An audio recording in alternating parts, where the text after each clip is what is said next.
Christmas is in danger. Alright, lock your doors, lock your windows, lock yourself anywhere safe. If you've got a basement, lock yourself in the basement. If you've got a wine cellar, lock yourself in there. Lock yourself in one of the barrels of the wine cellar, alright? Because Christmas is in danger. Your Christmas is in serious danger right now. It's at serious risk of being ruined. Ruined, I tell you. Why am I bringing this up? What makes me think that Christmas is in danger? What makes me think Christmas is in trouble? This has been a really bad year already. So, hey, Christmas must be the one good thing to come out of this year, right? Wrong, right? If you have seen the Arthur Christmas movie on Blu-ray, DVD, you will know that Christmas is in serious danger, alright? Because we've got this fucking guy running it. This fucking dweeb right here that I'm putting up on screen. This fucking idiot. This guy called Arthur thinks he can be the new Santa Claus, thinks he can take over. He's not even nearly qualified for the job. Look at how scrawny he is. How's he fucking supposed to carry all of the presents if he can't even, if he's too skinny? He won't be able to do anything. He's never done a hard day's graft in his entire life. He's worthless. He's nothing. This is why Christmas is in danger, because this guy is going to be in charge of it this year. Alright? You need to fucking get organised. The position of Santa Claus should not have gone to Arthur at all. It should have gone to Speeve. Alright? Speeve would have fucking done it perfectly. Alright? He had the knowledge. He had the muscle. He had the goatee. Did you see, he's the most festive person I've ever seen. Look at Arthur, he just wears a fucking sweater. He does not commit as much as Speeve does. Speeve fucking shaved his goatee in the shape of a Christmas tree. If that's not festive, I don't know what is. I don't know how you could call Arthur festive. All he does is wear a sweater. Bruh, if you're gonna be festive and gonna take the role of Santa Claus, you got to commit to the look. Fucking hell. So anyway, we're going to be proving today that Arthur is not at all qualified for this job. Arthur is a fucking idiot.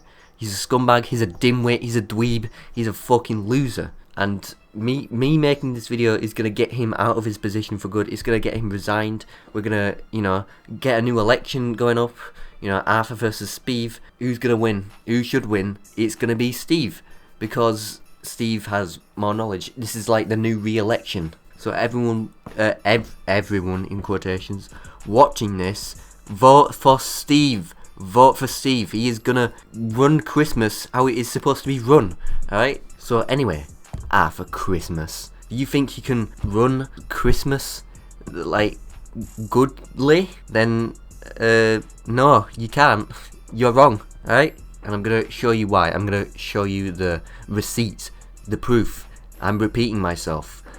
I realize this, but I'm just trying to... I don't know how to make videos. So anyway, we're going to read this fan fiction about Arthur Christmas. It's not a fan fiction. It's real. It's real life. And this real fan fiction is going to tell you everything you need to know, everything bad that Arthur has ever done. This story is called Accidents Happen by Rose Zellick. Seems that Arthur has gotten himself in an accident of some kind. What kind of accident could he have gotten himself into? I mean, Arthur does shit himself a lot and does piss himself. He makes a lot of accidents, but it seems that the biggest accident is going to involve that of everyone's livelihoods. So let's just get into it. Let's just show you what's going on. It wasn't often that Arthur got a chance to slip out of the North Pole unnoticed, especially now that he was Santa. Undeserved. So whenever he managed to do so, he relished it. It wasn't that he disliked being at home, quite the contrary. Arthur adored his new job, and everything that came along with it.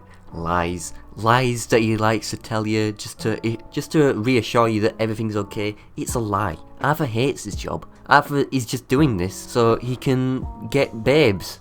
So that he can sleep with all the elves. Remember that one elf? The one female elf that rapped? I forgot her name. She's never been seen ever again. Ever since Arthur became Santa, she has never been seen. She's missing. And I think Arthur might be behind it. I don't know. I don't know, guys. I just don't know. The only problem was that being Santa took up a lot more of his time than when he had been working in the letters department, which meant less time for the silly little things that he would do to fill up his spare time, like rereading his favourite letters, or reorganising them, or following Steve around, or browsing toy stores. Oh no, you have to work hard now. Oh, poor you, Arthur, poor you. See, this is what I'm talking about. He's never done a hard works graft. He's never worked a day in his life. So now that he's confronted with hard work, he just won't do it. He's slacking. This last one, it was a little odd that he enjoyed it so much. This last one? What? Considering that they mainly did in the North Pole all around... Wait. Considering that what they did... Wait. I'm not processed the sentence that I'm trying to read yet. Let me observe this sentence before I read it out loud and embarrass myself. Considering that what they mainly did in the North Pole all year round was make toys, but there was something about the endless shelves of action figures, dolls, and toy cars that brought a little happiness to Arthur. He couldn't explain it, he just found it fun, no matter how much Steve would call it pointless. This time, he'd made it all the way to London, to one of his favourite toy stores. He'd parked Evie when no one would notice her, so he had plenty of time to spare. He hummed softly to himself as he walked up and down the aisles, his gaze flying over rows and rows of dolls, looking for any changes that had been made since his last visit, only to come to a stop when his eye has fallen upon a certain doll. Arthur grimaced at the sight of it. It was fucking disgusting. Ugh, what the fuck is this doll? It looks fucking gross. What child would want to play with this fucking thing? Get it out of my face, man. Ugh. It was a bride's doll, complete with a white dress, a bouquet of roses, and a plastic face framed by a matching white veil that beamed up at him. To any other person, the doll might not have caused any reaction at all, but to Arthur, it made his stomach turn into a knot. It was the most offensive thing he'd ever seen. It just reminds Arthur of all the times he had in the day when he used to wear dresses himself, where he'd dress up in dresses and wedding dresses and all that, and he'd post them on a secret account. He'd show a little bit of ass, and he'd get millions of likes. No one knew it was him, but I'm bringing up the truth. I'm showing you what type of person he is. He's a freak. He's a loser. Would you want a femboy to run Christmas? I don't think so. I want a manly man, like Santa, like Steve, you know? The main reason he'd slipped out that day had been to escape his mother and her never-ending hints at his single status. Yes, Arthur knew that, as Santa, he'd have to someday find a Mrs. Santa to carry on the family legacy. But it didn't mean he agreed with the tradition. You know, like I said earlier, he's a femboy, he's gay. So, you know, his mum begging him to get a girlfriend is offensive. Like, it's straight up just not cool. Like, Arthur's parents, they're just not progressive. This is a positive about Arthur, he's progressive. He's the first homosexual Santa Claus. I think, at least. I don't know. Is there more? After all, Steve was a much better candidate than he could ever be. See? I'm telling the truth. I'm smart. I was right. Not to mention that he had better genes to pass on. See? Steve is much more qualified. I told you. Even Arthur knows it. Arthur could bet that nobody in the North Pole wanted another lanky, clumsy disaster running around the place. But still, his mother softly pressed and urged him into trying to get a date and bring a girl home. Never gonna happen. Have you seen the guy? Look at him. Way too scrawny. He looks dumb. He is dumb. And how much money does he have? Just because he's like the leader of Christmas does not mean that women are just gonna give themselves away to him. Like, you don't just expect that because you have a position of power that you can do whatever you want. It's not how it works. It's not how it works, Arthur. He tried at first, but without success. The brunette was no good talking to women, let alone managing to get a date with one of them. It was almost like they fled from him. It only took one look at him and they were practically running for the hills. Not that he'd met any girl that he'd liked anyway, they were all the same to him. All women are the same. Just another bitch. Just won't go out with me. SMH, shaking my head. Can't believe society nowadays. With a frustrated huff, Arthur flicked angrily at the box, causing the doll to tumble back and forth a little bit in her confines before settling once again in her initial position. He was a lost cause, and the sooner his mother accepted that, the better. Stuffing his hands into his pockets, Arthur made his way back to the entrance of the store, suddenly not in the mood for browsing toys anymore. Arthur is an incel. He hates women. This is the guy that's running Christmas. This is who is in charge of this Christmas. This is why almost every other Santa before him has had meat on their bones. Because almost every skinny person Almost every skinny person is an incel, or has been an incel. All of them. This is a broad sweep that I'm doing, yes. Every skinny person, every skinny male is a freak, is a loser. They're neckbeards, like Arthur here. As he dragged his feet to the front door, he failed to notice someone else approaching it from the other side. So distracted he was by his own thoughts, as he reached out to push it open. So distracted he was. What, did fucking Yoda write this? He was quickly pulled away from said thoughts after he'd heard the loud thunk, the impact of the hard glass against the stranger's face made "Ouch!" a feminine voice cried out. Arthur visibly paled and quickly made his way outside, without colliding with her again. "I'm so sorry," he blurted out, hands hovering over her, unsure of what he could do to help. Are you okay? It was an accident, I swear, I'm sorry." Oh wait, did he slam a glass door into a woman's face? Jesus. See, this is Arthur. He slams glass doors into women's faces. He's killing women, left, right and centre. He does not know what he's doing. He's too clumsy. He doesn't look where he's going. He doesn't hold the door open for women. He slams the doors in women's faces. I can't believe this guy. She stood there for a moment, holding onto her nose with her eyes squeezed shut. Arthur's chest tightened. Was she in pain? Horrible pain? Oh no. Had he hurt her that badly? Should he call someone? The police? The hospital? His mother? Just as he was about to sink his hand into his pocket after his ho-ho, she opened her eyes and began to lower her hands away from her face after a few soft taps on her nose, checking that it was okay. It must have still hurt, since she winced a little with every tap, but at least it didn't seem to be anything too serious. Then she looked at him, and Arthur's chest tightened once again, but in a completely different way this time. Her gaze woke something in him, a new and alien feeling that Arthur wasn't sure if he liked or not. His heart skipped a beat, and he was suddenly short of breath, completely transfixed by her. Why? There was nothing particularly remarkable about her, but yet there was also something undeniably extraordinary about her. He was drawn to her, and to her eyes. Those eyes! For a few brief seconds, he was hypnotized by them, that indescribable feeling running through him from head to toe over and over again. Her lips moved, and for the shortest of moments, Arthur could have sworn he wanted to kiss them. Oh no, Arthur's getting a little weird, getting a little too personal, too close. I don't trust this Arthur guy. Maybe he shouldn't be running Christmas if he's, thinking about women in an inappropriate way, let alone a woman that he slammed glass into as well. Inappropriate thoughts is going on in this Arthur guy's brain.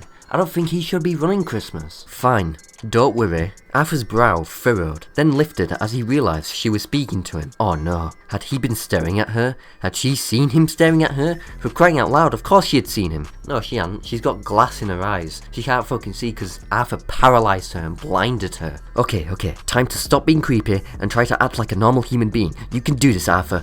He shook his head before answering her. Sorry, what? I blanked out for a moment, he said, followed by an awkward chuckle. Smooth. You see, Arthur isn't one with the ladies. Unlike Steve over here. Steve is amazing with the women. He's amazing with the guys. He's amazing with everyone. Everyone loves Steve. But Arthur? He hasn't got any dateable qualities about him. He was ready for her to raise an eyebrow at him and leave, but to his surprise, she let out a small giggle at his response that sounded like sweet music in his ears. What was wrong with him? What's wrong with him? He's got depression, severe anxiety, trauma from a young age, all these mental illnesses. He's got like 75 mental illnesses. Right, you think this guy should be running Christmas when he's got all of these going on? You want a sociopath to be running Christmas? You want he's a sociopath and a psychopath. You want this guy to be running Christmas? I said that I'm fine, she repeated. My nose hurts a little, but I doubt it's broken. I'll live. That's good. I'm glad. And he was. Arthur wouldn't have been able to forgive himself if he'd actually hurt her. Are you okay? Me? Yes, you, she smiled. You seem a little distracted. My eyes are up here, dumbass. Alright? See, Arthur's just looking at the places that are inappropriate. Arthur is an inappropriate person. I don't know how you still think that this guy is perfect to be Santa Claus. He's not. Yeah, I'm fine. Just long day. He mirrored her smile, a hand rubbing at the back of his neck. He was a little embarrassed about his behaviour, but he was pleased that she didn't seem bothered by it. He hadn't been able to help it though. She'd had an effect on him that he'd never experienced before. He wanted to talk to her, get to know her, maybe even be friends. However, before he could say anything else, she dismissed herself with a quick wave. Okay, well, see ya. Bye, Arthur Christmas. Fucking Arthur. Messed it up. Fucking moron. She gave him one last smile before slipping past him into the store, leaving him standing there with a bewildered look on her face. His face. He was a little disappointed that she hadn't stayed, but he had to remind himself that he was just a stranger. He couldn't blame her, and perhaps it was better off that way. Someone like her would never be interested in befriending someone like him anyway. Arthur sighed, shoulders lowering in the feet as he turned and walked away. He doubted he'd run into her again, but maybe one day. Maybe. So, we've proved that Arthur is a bit of a creep. A bit of a weird kind of person. I don't want this guy to run Christmas. Do you? Do you still want him to run Christmas?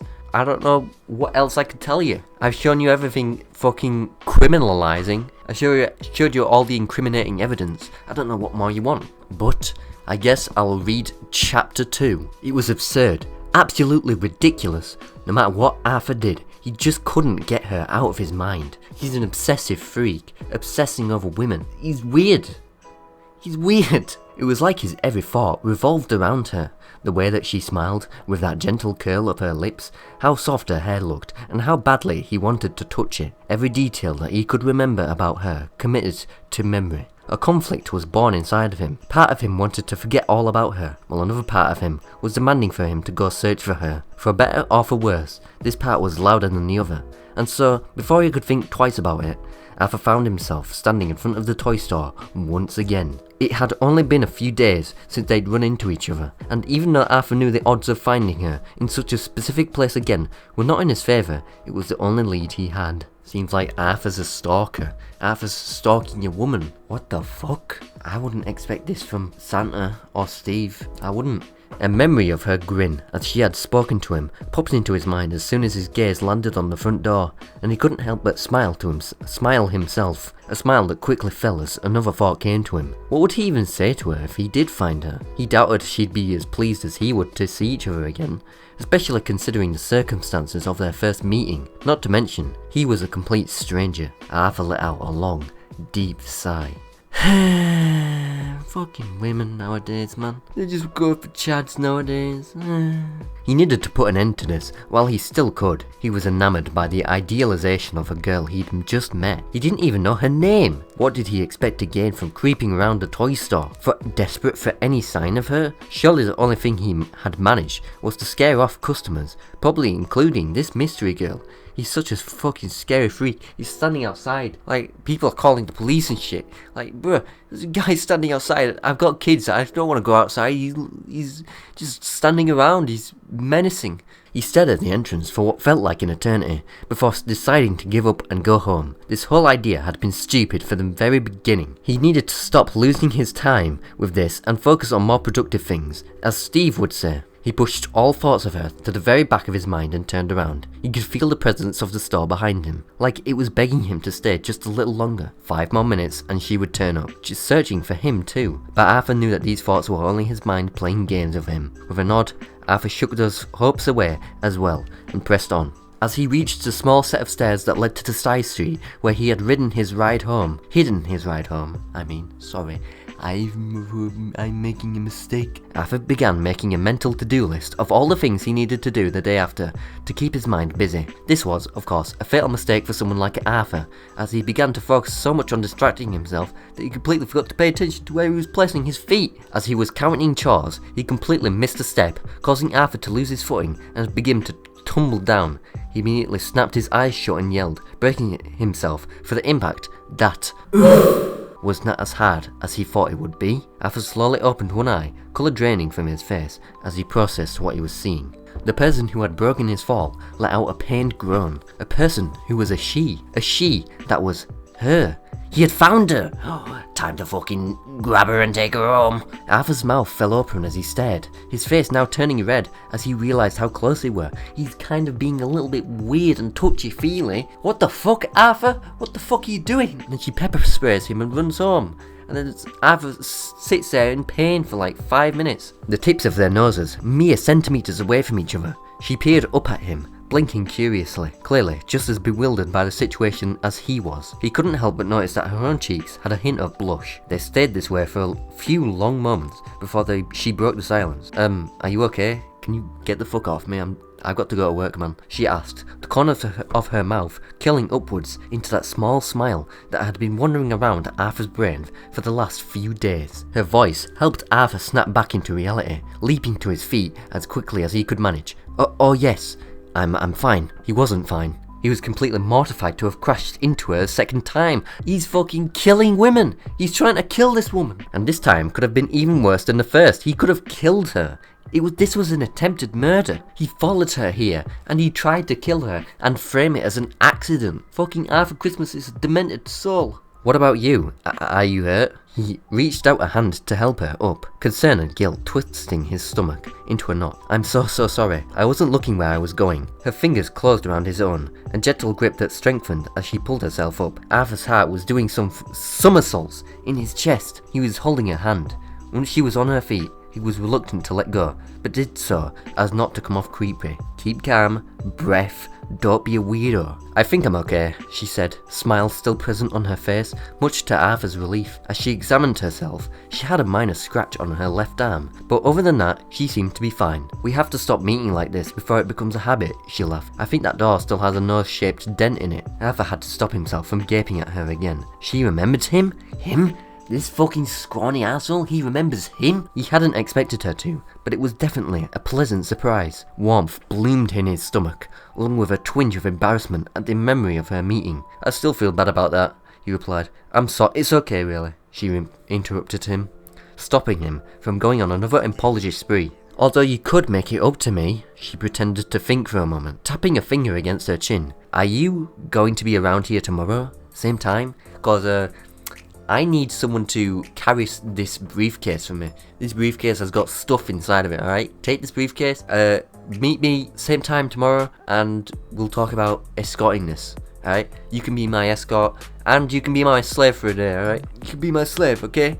What's your reaction to being electrocuted? How do you feel about that? Yes! Great! Then I'll see you at the cafe next to the toy store. Buy me a coffee and a donut, and all will be forgiven, she stated happily as she walked past Arthur and began to head up the stairs. A million thoughts ran through Arthur's mind all at once. She wanted to see him again, despite nearly injuring her severely twice. Maybe she had hit her head during the fall and wasn't thinking straight. She couldn't really want to willingly spend time with this fucking moron, could she? Realization hit him barely a second later. Was this a date? No. It's not. She's just making you buy coffee for her to make it up. Like, what makes you think it's a date? Moron. Arthur quickly turned around, gaze searching for her wildly, and praying that she hadn't left yet. She had already reached the top of the stairs and was now looking down expectingly at him with a grin, as if she enjoyed his bewilderment. I'm Arthur, he yelled after her without thinking. Her grin widened, and she yelled her own name back at him, a name that Arthur tasted on his lips again and again, all the way home. When night fell and Arthur was lying in bed, staring wide-eyed at the ceiling, he kept repeating her name in his mind. His cheeks hurt from smiling, but he didn't care. He was going to see her tomorrow, and that was the only thing that mattered at the moment. Arthur closed his eyes and said her name one more time. What the fuck was her name then? You're gonna say that Arthur says his name over and over again, but you're not gonna tell us? Arthur's keeping her name a secret, cause she's missing now. She doesn't exist anymore. Not only has the elf gone missing, but now this woman has gone missing. See, there's a pattern here that I'm not beginning to like. So yeah, we've just exposed Arthur. Arthur should not be running Christmas. And if you still think that Arthur is perfectly qualified, you're fucking dumb. And you're going to be proven wrong the night of Christmas Day, when you have no presents. When you have no presents, because Arthur he's too busy cutting up this girl that he's met. Okay? So, Santa deniers, fuck you. Arthur believers, fuck you. Steve believers, respect. Respect to the Steve believers out there. Steve believers, they're called Stevers. Shout out to all my Stevers out there. Shout out to my Steve believers. Vote Steve. Make sure you vote Steve. Make sure you vote Steve so that you can have an amazing Christmas this year, and that you will have a lot of presents that you wanted. So yeah, if Arthur wins the election, just know, Arthur, I'm going to be sending a hitman and you are going to be fucking assassinated, okay? Take that as a warning, a final message to you, Arthur. I'll see you during the election. Bye bye, fuckwad. What's wrong with you, bro? What the heck? You tripping, bro? You tripping?